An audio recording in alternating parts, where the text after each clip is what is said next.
हरिः ओम् श्रीगुरुभ्यो नमः। हरिः ఓం. భగవద్గీత సత్సంగ సభ్యులందరికీ హృదయపూర్వక నమస్కారములు. మనం ఇప్పుడు రాజవిద్య రాజగుహ్య యోగంలో 13వ శ్లోకాన్ని విచారణ చేసుకుంటున్నాం. మహాత్మానస్తు మాం పార్థ దైవీం ప్రకృతిమాశ్రితాః భజంత్యనన్యమనసో జ్ఞాత్వా భూతాదిమవ్యయం. చూడండి, ఈ శ్లోకంలో ఏం చెప్తున్నాడు? క్రితం శ్లోకాలలో అసుర స్వభావమైనటువంటి బ్రతుకుని అన్యాయం చేసుకునే వ్యర్థ జీవులు వ్యర్థమైనటువంటి కార్యాలు, పనికిరానటువంటి కార్యాలు చేసి పనికిరాని జన్మలలో కొట్టుకుపోతూ ఉంటారు.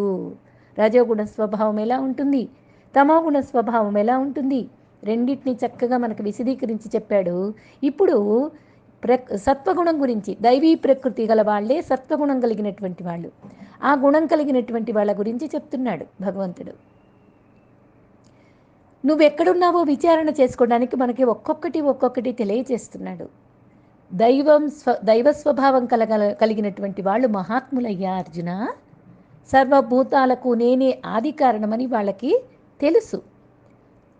వాళ్ళు శాస్త్ర అధ్యయనం, భగవంతుని బోధ విన్నారు కాబట్టి వాళ్ళు అది అన్ని భూతాలకు నేనే ఆది కారణం అని గ్రహిస్తారు.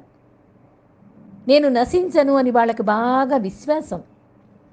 కాబట్టే మరో భావం లేకుండా వాళ్ళు నన్నే భక్తి చేస్తారు. వాళ్ళే సత్వగుణంతో ఉన్నటువంటి వాళ్ళు, వాళ్ళే మహాత్ములు, వాళ్ళే దైవీ ప్రకృతి కలిగినటువంటి వాళ్ళు. దాన్నే ఆశ్రయిస్తారు, వాళ్ళు నన్నే ఆశ్రయిస్తారు అని చెప్తున్నాడు. సహజంగా ఇతరుల్ని గాయపరచటం లేదా మనం గాయపడటం అనేది అందరికీ తెలిసినటువంటి సులువైన విద్య, సులభ సాధ్యమైన విద్య. అలాగే అన్యుల్ని దుఃఖపెట్టడం, మనం దుఃఖపడటం కూడా అందరికీ చేతనవును. ఈ విషయం అందరూ దాదాపు 80% ఇలాగే ఉన్నారు అని చెప్తున్నారు గురువులు. ఇతరుల్ని సుఖపెట్టడం, మనం సుఖంగా ఉండడం అనేది కొందరికి మాత్రమే తెలిసిన విద్య, దుర్లభమైన విద్య ఇది. అన్యులని తృప్తిపరచడం, మనం తృప్తిగా ఉండడం, జీవన విధానం ఇలా సాగుతూ ఉండాలి. ఇది సత్వగుణంతో చేసినటువంటి మనస్తత్వ స్వభావాలు ఇలా ఉంటాయి. ఇతరుల సంతోషాన్ని పాడు చేస్తూ తమ సంతోషాన్ని కూడా పోగొట్టుకునేటటువంటి వాళ్ళు ఎవరయ్యా అంటే వాళ్ళు అవివేకులు, అజ్ఞానులు. ఇది క్రితం విన్నాం మనం, క్రితం శ్లోకంలో. వాళ్ళు ఏంటంటే విముఖులు, వాళ్ళు భగవంతుణ్ణి కూడా నమ్మరు. అసుర స్వభావం కలిగినటువంటి వాళ్ళు, మోహంలో కూరుకుపోయారు, రాక్షస ప్రవృత్తి బాగా అలుముకోనున్నటువంటి వాళ్ళు, ఇహపరాలను రెండింటినీ పోగొట్టుకుంటారు వాళ్ళు. అటువంటి వాళ్ళు మరి ఇలాంటి వాళ్ళు జీవితాన్ని నష్టపోతారు కదా. ఈ విషయాన్ని మనం గడిచిన 2 శ్లోకాలలో చూసాం. వీళ్ళకి భిన్నమైనటువంటి మరో మార్గం వాళ్ళని ఇప్పుడు ఈ శ్లోకంలో మనం వాళ్ళే మహాత్ములు అని చూస్తున్నాం. మనం భిన్నమైనటువంటి మనస్సు ఉండాలి, అదే సత్వగుణం అనేది బాగా మనం అర్థం చేసుకోవాలి. ఈ మహాత్ములు ఎలా ఉంటారు? నిరంతరం పరమాత్మ సేవలో ఉంటారు. ముముక్షులు కావడమే దీనికి కారణం. ముముక్షత్వం కోసమే ఈ జన్మ వచ్చింది, ఈ మానవ జన్మ వచ్చింది. ఎందుకు అంటే పరమాత్మలో మళ్ళీ ఐక్యమైపోవాలి. నేనే పరమాత్మను అనే విషయాన్ని తెలుసుకుని అనుభవించి ఇక తిరిగి జన్మ తీసుకోకూడదు అనేటటువంటి తత్వం కోసమే వచ్చింది మానవ జన్మ అని వాళ్ళకు బాగా తెలుసు. అందుకే ధర్మార్థ కామాల యందు వాళ్ళకి ఆసక్తి ఉండదు. వాళ్ళకి ఒక గమ్యం అనేది సుస్పష్టంగా ఏర్పాటు చేసుకుంటారు. వాళ్ళ స్వభావంలోనే అది ఇమిడి ఉంటుంది. మహాత్ముల హృదయంలో పురుషార్థము నిశ్చయం దృఢంగా ఉంటుంది. పురుషార్థం తెలుసు కదా, ధర్మార్థ కామ మోక్షాలు. ఇది చెయ్యాలి, ఇది చెయ్యకూడదనే విషయం వాళ్ళకి బాగా తెలుసు. అందుకనే వాళ్ళని మహాత్ములు అంటున్నాడు, భగవంతుడే చెప్తున్నాడు. చూడండి, పురుషార్థ నిశ్చయం వాళ్ళల్లో దృఢంగా ఉంటుంది. వాళ్ళు ఏది ఆలోచించినా, ఏ కర్మ ఆచరించినా ఇది పరమార్థం వైపే సాగుతూ ఉంటుంది. వాళ్ళు పొందాల్సింది పరమేశ్వరునే కానీ అన్యమైంది కాదు అనే జ్ఞానం వాళ్ళ మనసులో స్పష్టంగా ఉంటుంది. పరమాత్మకు సంబంధించినటువంటి అవగాహన వాళ్ళలో స్థిరంగా పూర్ణంగా ఉండటమే కారణం. ఎందుకంటే శాస్త్ర అధ్యయనం విన్నారు. విన్నటువంటి వాళ్ళు శ్రద్ధగా విన్నారు. శ్రద్ధగా విన్నటువంటి వాళ్ళు మళ్ళీ మననం చేసుకున్నారు. మననం చేసుకున్నటువంటి వాళ్ళు ఆచరణలోకి దిగారు. అందుకనే వాళ్ళు మహాత్ములు అంటున్నాడు భగవంతుడు. భగవంతుడికి సంబంధించిన జ్ఞానం ఆ మహాత్ముల్లో పూర్ణంగా ఉంటుంది. ఈ సర్వభూతాలు కూడా ఆవిర్భావం జరగటానికి కారణమైనటువంటి వాడెవరు అనంటే పరమేశ్వరుడు అనని వాళ్ళకి సంపూర్ణంగా తెలుసు. ఈ సమస్తానికి ఆది అయినటువంటి ఆదినారాయణుడు సర్వము నశించినా కూడా తాను నశించడు అనే జ్ఞానము ఇట్లాంటి మహానుభావులకి, తర్వాత దైవ ప్రేరణ కలిగినటువంటి వాళ్ళకి సహజంగానే అయిపోతుంది. వాళ్ళేవి ఇంకా తెచ్చిపెట్టుకోనక్కర్లేదు. తాను నశించడు అనే జ్ఞానం వాళ్ళకి పరిపూర్ణంగా ఉంటుంది. అట్లాంటి వాళ్ళే పరమేశ్వరుని స్వరూపాన్ని అర్థం చేసుకున్నటువంటి పుణ్యాత్ములవుతారు. అనన్య మనస్సుతో భగవంతుణ్ణి సేవిస్తారు. ఇక్కడ అనన్య మనస్సు అంటే ఈశ్వరుని కన్నా కూడా అన్యమైన విషయాల యందు వాళ్ళకి ఆసక్తి ఉండదు. అటువంటి మనస్సే అనన్య మనస్సు అంటారు. ఈ అనన్య మనస్సు కలిగినటువంటి వాళ్ళు ఈశ్వరుని విడిచి అన్యమైనటువంటి ఆశ్రయాలను కోరుకోరు. ఎవ్వరిని దిక్కు నువ్వే దిక్కు అని ఎవ్వరిని అడగరు. పరమాత్మ తప్పితే వాళ్ళకి ఇంకా వేరే ఆలోచన రాదు. అదే ఏకాంత సేవనం అంటున్నాడు భగవంతుడు. అనన్య చిత్తంతో భక్తులు ఆచరించేటటువంటిది ఏమిటి అంటే ఏకాంత సేవనం. మరొక అర్థాన్ని కూడా తీసుకోవచ్చు. అనన్యం అంటే చిత్తాన్ని ఈశ్వరుని అందే అనన్యంగా ఉంచుకోవడం అని ఒక అర్థమైతే, ఈశ్వరుని కన్నా అన్యంగా రెండో వస్తువు లేనే లేదు అనే జ్ఞానం కలిగినటువంటి చిత్తం కలిగి ఉంటారు. అదే అనన్య చిత్తం. అటువంటి చిత్తం ఉన్నదా? అది సాత్విక గుణం కలిగినటువంటి వాళ్ళకు ఉంటుంది అని చెప్తున్నారు. అట్లాంటి మహాత్ముల మనస్సు ఎలా ఉంటుంది అంటే భగవంతుని అందే పరవశించి ఉంటుంది. అన్ని ప్రదేశాలలో అన్ని కాలాలలో వాళ్ళ మనస్సు పరమేశ్వర భావనతో తన్మయమై ఉంటుంది. నదీ ప్రవాహంలాగా వాళ్ళల్లో ప్రేమ ప్రవాహం నిరాటంకంగా సాగుతూ ఉంటుంది. ఏకాంత భక్తి నిర్మలమైంది. అదే నిష్కామ భక్తి. ఈ భక్తి ఈ వ్రతాలు, దానాలు, తపస్సులు, యజ్ఞాల కన్నా ఏకాంత భక్తి చేత పరమేశ్వరుడు సంతోషిస్తాడు అనేటటువంటి నిర్మలమైనటువంటి మనస్సు వాళ్ళకి అనుభవంలో తెలుస్తుంది. భాగవతంలో చెప్తారు, ప్రహ్లాదుడు చెప్తాడు, దానము, తపస్సు, యాగము, ఆచారాలు, వ్రతాలు ఆచరించలేకపోతున్నామనే బాధ నీకు అవసరం లేదయ్యా. నిర్మలమైన ఏకాంత భక్తితో పరమేశ్వరుడు సంతోషిస్తాడు. ఏకాంత భక్తి లేకపోతే అన్య సాధనలన్నీ నటనలే అని ప్రహ్లాదుడు చెప్తాడు. ఆ గురుకులంలో ఆ రాక్షస బాలకులకి ప్రహ్లాదుడు బోధ చేస్తాడు. అట్లాంటి మహాత్ములు ఎట్లాంటి లక్షణాలు కలిగి ఉంటారు, ఎట్లాంటి లక్షణాలు కలిగి భగవంతుడిని సేవిస్తూ ఉంటారో తర్వాత శ్లోకంలో కూడా వివరిస్తున్నాడు. చూద్దాం.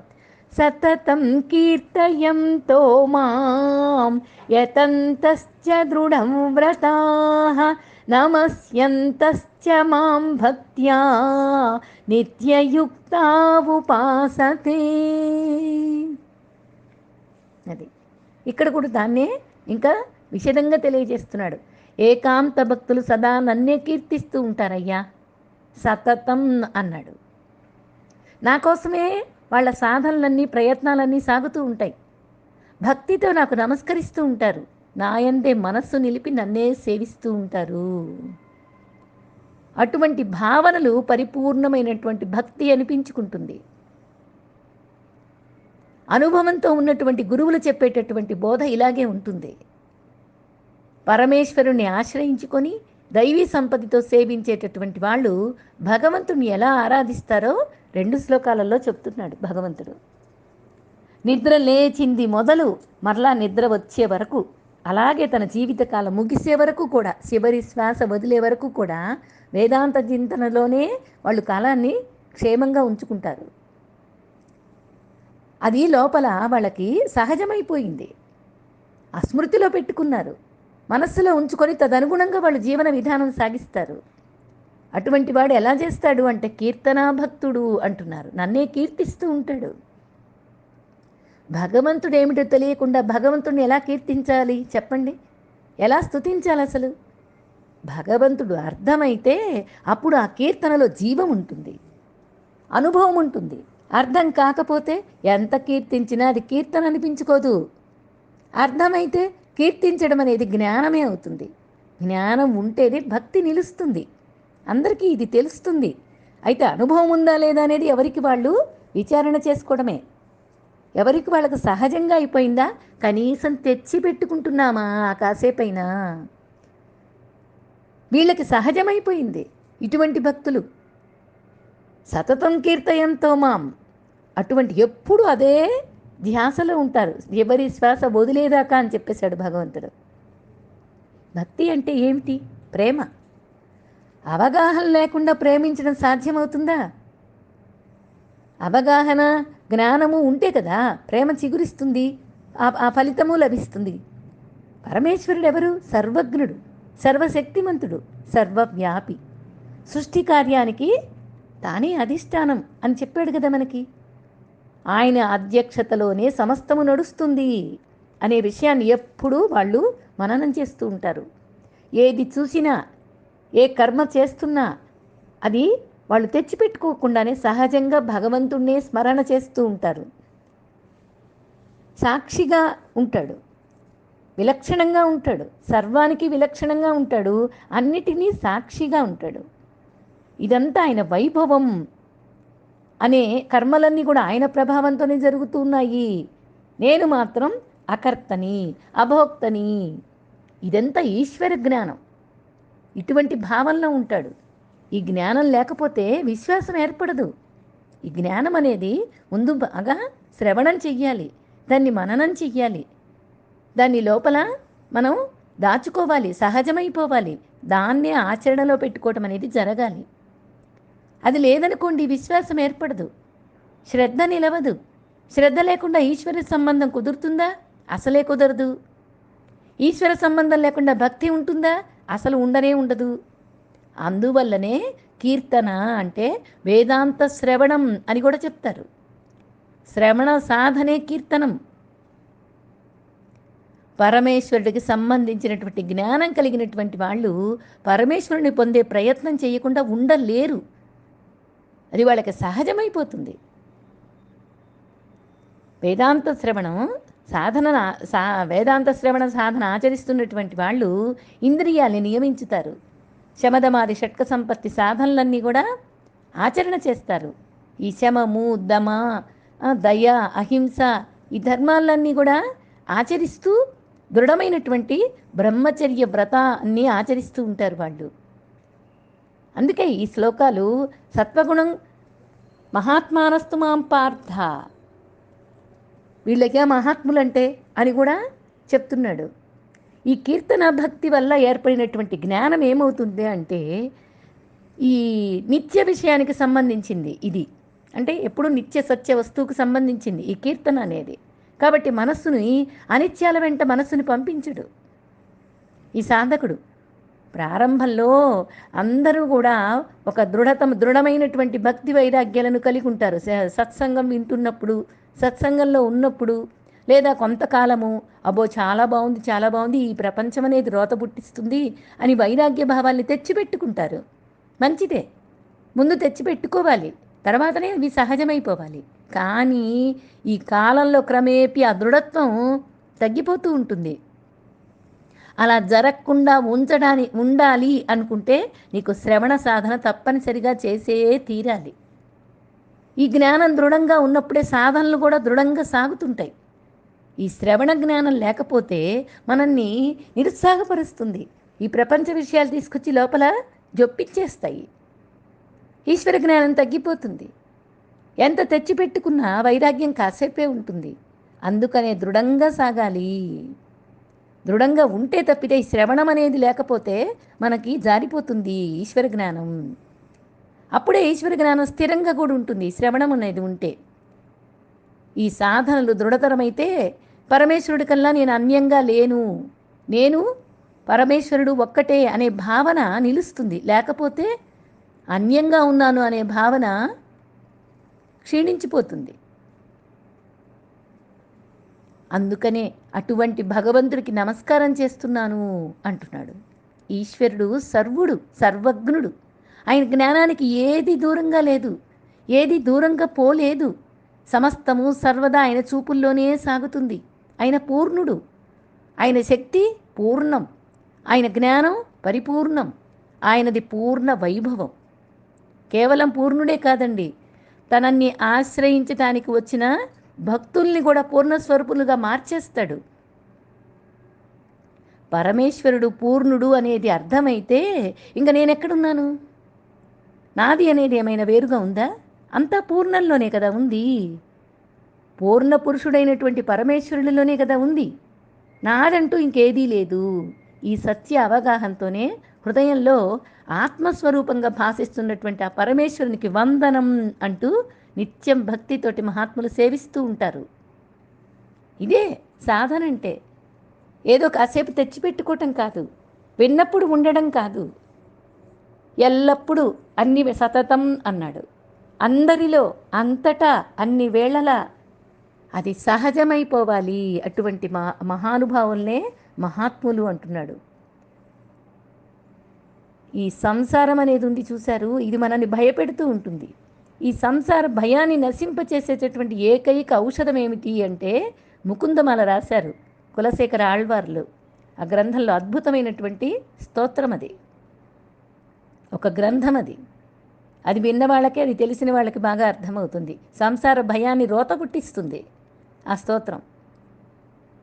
కాబట్టి ఈ భగవత్ స్మరణ, కీర్తన ఇట్లాంటివి శ్రవణం చేయటం వల్ల నీ మనస్సు పరిపక్వత పొందుతుంది, ధర్మ నిర్వహణలో ఉంటుంది.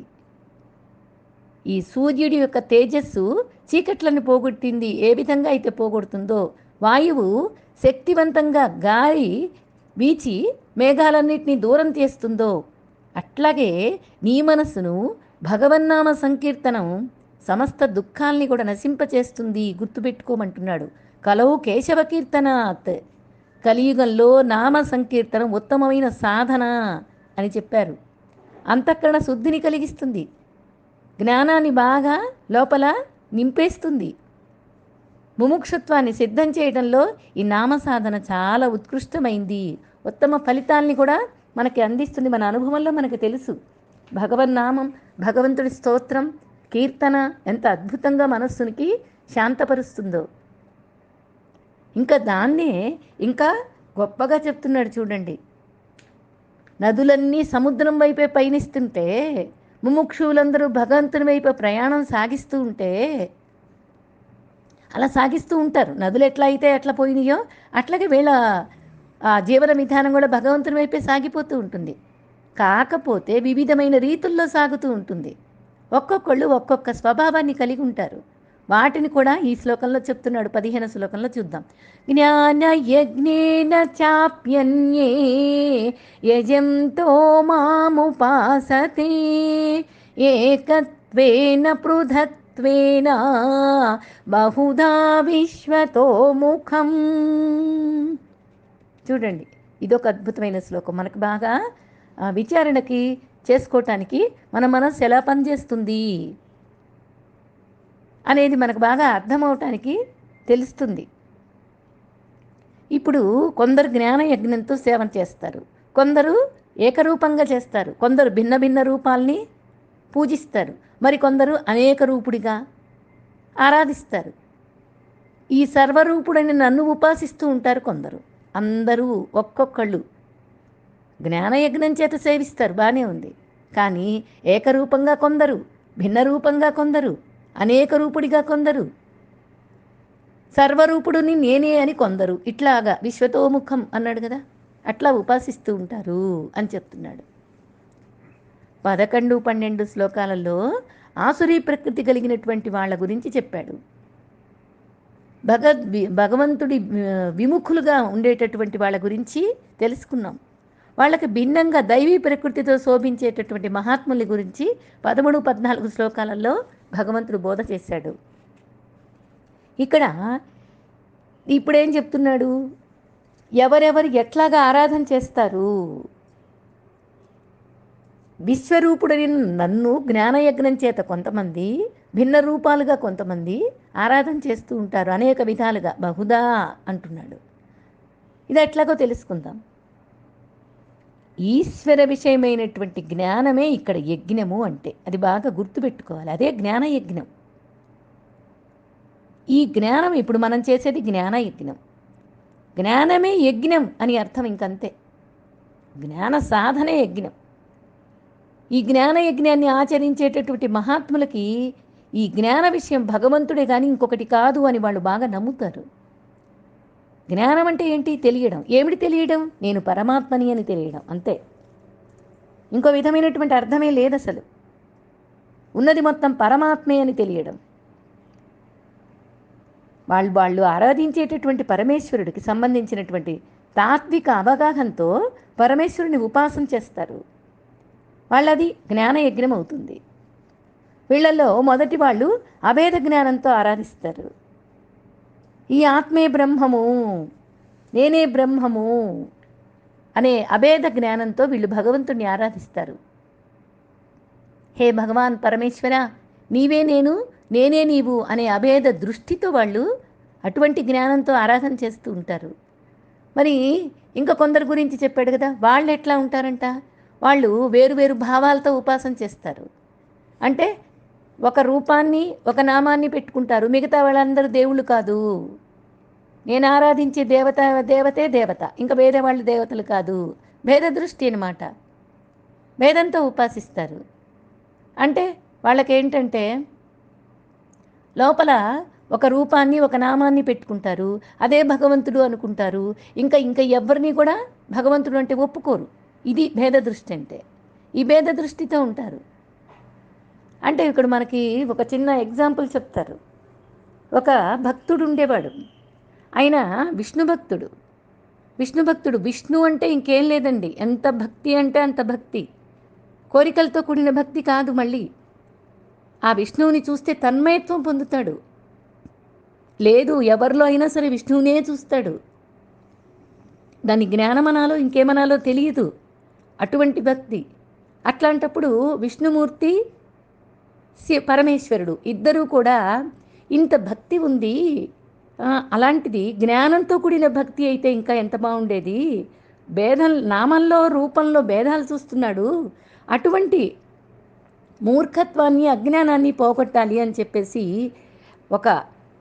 ఒక రూపాల్లోనే విష్ణువు సొగం, శివస్వరూపం సొగం, అట్లా ఇద్దరు కలిసి అతనికి ప్రత్యక్షమవుతాడు. ఆ భక్తుడికి ప్రత్యక్షమయ్యి నీకేం కావాలో కోరుకోనాయనా అని చెప్పేసి అడిగితే ఆయన చూస్తాడు. చూసి ఒక అర్ధ శరీరమేమో విష్ణువు, ఒక అర్ధ శరీరమేమో శివుడు. కాబట్టి నేను విష్ణు భక్తుణ్ణి. ఈయనెవరు? ఈయన నాకు ప్రత్యక్షమైతే ఈయనలో సొగం ఉండడానికి వీల్లేదు. అసలు మొత్తం ఉన్నది విష్ణువే, శివుడు అనేవాడు లేడు అని చెప్పేసేసి ఈయన పూజలు చేయటం మొదలుపెట్టాడు. విష్ణువుకి పూజలు చేయటం మొదలుపెట్టి ఒక దీపం వెలిగించాడు అనుకోండి, ఆ సొగం శివుణ్ణి మధ్యలో అడ్డు పెట్టేస్తాడు. శివారాధనని ఒప్పుకోడు, శివుణ్ణి వ్యతిరేకిస్తాడు. కాబట్టి శివుడంటే ఇక్కడ వ్యతిరేక భావం చూపిస్తున్నాడు, భక్తి లేదు.